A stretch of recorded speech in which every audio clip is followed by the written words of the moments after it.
Halo semuanya, saya akan menunjukkan bagaimana Anda dapat menginstal tanpa menggunakan drive USB atau DVD Anda membutuhkan minimal 20 GB hard drive Anda dan 3 GB untuk iSolve.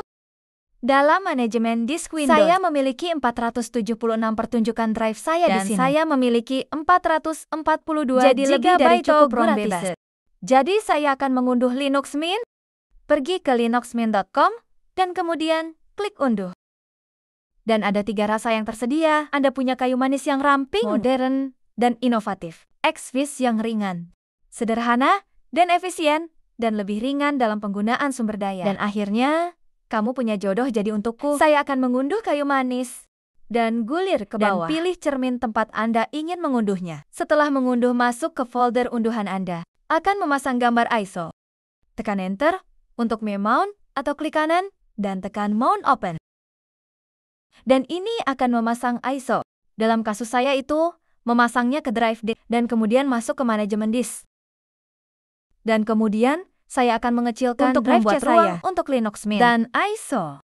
Pilih itu, klik kanan kecilkan volume. Dan saya akan menggunakan 100 GB dan untuk 3 GB Mint untuk ISO jadi 103.000. Menyusut. Selanjutnya pilih ruang yang tidak dialokasikan. Klik kanan volume sederhana baru selanjutnya. Dan ini akan menjadi 3.000 selanjutnya. Dan kemudian tetapkan surat drive berikutnya. Akan memilih FAT32. Saya akan menyebut Mint ini menggarisbawahi ISO. Penyelesaian berikutnya. Baiklah, kami melihat drive F di sini, kembali ke Explorer. Saya akan menyalin semuanya dari D drive. Masuk ke drive F baru saya. Dan saya akan menempel. Baiklah, sudah selesai. Dan BIOS Anda harus dapat mendeteksi partisi ini. Dan boot dari itu, tetapi jika tidak, maka mungkin perlu diakui sebagai partisi sistem IAV. Jadi kita bisa mengubahnya dengan masuk ke bagian disk. Kembali ke manajemen disk. Buka bagian disk sebagai administrator. Ya, daftar disk saya. Pilih disk 0. Daftar partisi dan partisi saya 5 adalah drive F saya. Akan memilihnya. Ketik bantuan set ID. Ketik set ID sama dengan yang akan gulir ke atas. Saya akan mencari nilai partisi, sistem EFI akan menyalinnya. Dan tempel Enter dan sudah diganti. Dan kami melihat dalam manajemen disk telah diubah juga. Dan sekarang, saya akan reboot komputer saya. BIOS. Di BIOS Anda memastikan bahwa Secure Boots dinonaktifkan. Dan jika Anda memiliki fast boot, dan sekarang, saya akan melakukan boot 1 kali ke instalasi partisi media dan diberi label sebagai UEFI-OS. Dan bagaimana saya bisa memastikannya? Jika saya kembali ke Windows, buka command prompt sebagai admin. Ketik P, ruang depan, /enum space firmware. Dan kita bisa melihat di bagian bawah sana partisi yang merupakan yang dibuat dan deskripsinya. Jadi saya akan memilihnya. Jadi saya akan memulai Linux Mint.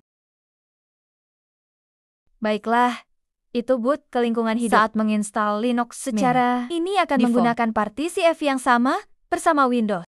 EFI-nya. Partisi adalah tempat file manager boot berada. Microsoft dikenal karena menghapus apapun tidak terkait dengan Windows di partisi EFI ini, yang akan mencakup Linux Mint. Dan ini bisa terjadi misalnya setelah pembaruan Windows.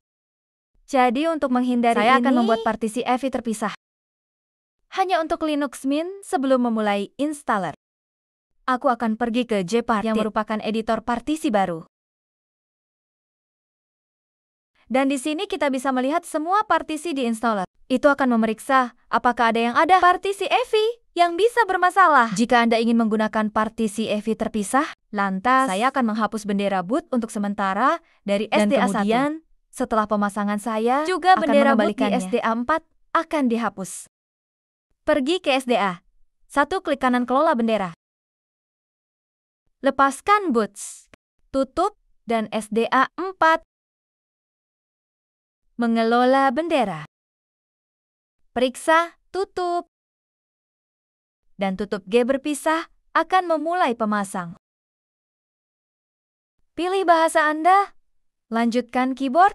Lanjutkan. Install Codex Multimedia. Melanjutkan. Baik-baik saja. Dan Anda akan datang ke layar ini di sini. Jadi ada dev SDA. Dan inilah partisi saya. Jadi saya akan pergi ke ruang bebas yang saya miliki di sini, yaitu 100 GB atau lebih. Dan kemudian akan menambahkan. Dan kemudian akan membuat partisi hanya saya. untuk Linux Mint. Saya akan membuatnya 512 MB dan digunakan sebagai gulir ke bawah. Partisi sistem EVI terkena. Oke. Gulir ke bawah.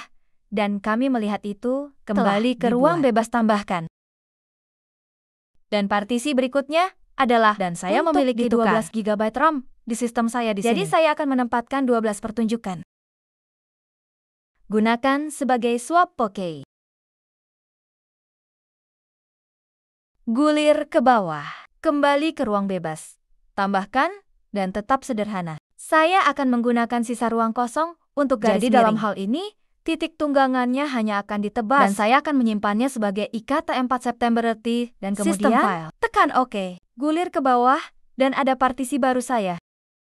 AVI, dan pertukaran mereka, dan garis miring mereka. Dan kemudian, perangkat untuk instalasi bootloader. Ini akan ada di SDA 6 partisi AVI saya, dan kemudian, tekan install sekarang. Dan itu meminta untuk mengkonfirmasi. Dan setelah siap tekan lanjutkan. Ini dia menanyakan dari mana asalmu. Jadi pilih dari mana Anda berasal. Ini untuk zona waktu. Dan kemudian tekan lanjutkan di sini. Isi nama komputer Anda, nama pengguna dan kata sandi. Dan di bagian bawah sini. Dikatakan masuk secara otomatis. Atau memerlukan kata sandi saya untuk masuk. Aku akan menyimpannya sebagai untuk default. Meminta kata sandi saya untuk masuk. Dan di sini dikatakan untuk mengenkripsi folder rumah saya. Jika saya tidak akan mengenkripsi dan melanjutkan. Dan sekarang akan dipasang. Dan Anda bisa turun klik di sini. Dan itu akan menunjukkan status. Anda dapat kembali dan klik. Saat media instalasi ada di drive Anda di seharusnya sini. Tidak memakan waktu terlalu lama untuk menginstal. Semua instalasi benar telah selesai. Pergi untuk melanjutkan pengujian akan kembali ke Gparted. Akan pergi ke SDA, satu klik kanan kelola bendera. Akan memilih bendera boot, tekan dekat, dan SDA 4. Saya akan membiarkannya apa adanya. Akan tutup. Dan sekarang, ketika Anda Linux Mint harus dimulai. Tetapi hanya untuk mengkonfirmasi. Saya akan reboot dan kembali ke BIOS. Jadi dalam urutan boot saya melihat manajer boot Windows adalah yang pertama. BIOS adalah yang kedua.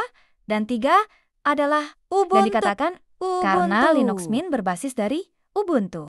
Lantas, yang perlu saya lakukan adalah menyetelnya sebagai opsi nomor 1. Baiklah sekarang. Mari kita ubah saya akan menyimpan perubahan dan keluar. Baiklah, kita bisa melihatnya di boot jadi langsung tidak ada grup menu untuk dipilih Mint antara dan Windows. Jadi saya akan memperbaikinya untuk masuk. Akan menutup jendela, selamat datang. Buka terminal. Masuk ke sudo dalam ketik kata sandi Anda. Ketik OSProber. Ini akan menyelidiki sistem operasi lain. Jadi dalam hal ini Windows. Baiklah. Kita dapat melihat bahwa ia melihat manajer boot Windows. Sekarang saya akan membuat file konfigurasi grup baru. Jadi grup membuat konfigurasi dan dashboard null boot grab. Group.cfg. Dan kita bisa lihat di bawah itu menemukan manajer boot jendela. Jadi sudah disertakan. Jadi itu bagus. Dan sekarang saya akan mereboot komputer saya. Baiklah. Jadi grup muncul seperti yang diharapkan dan kami mendapatkan Linux Mint. Ada Windows Boot Manager. Jadi, saya akan boot ke Linux Mint hanya untuk mengkonfirmasi. Baiklah, Linux Mint muncul seperti dan yang saya diharapkan. Akan restart dan memilih Windows. Pilih Windows. Baiklah, Windows akan masuk. Buka manajemen disk.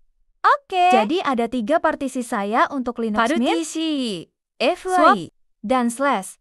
Dan saya tidak lagi membutuhkan drive F. Partisi Linux Mint. Jadi saya akan memilihnya. Klik kanan dan hapus. Ya, dan saya akan memperpanjang drive C saya.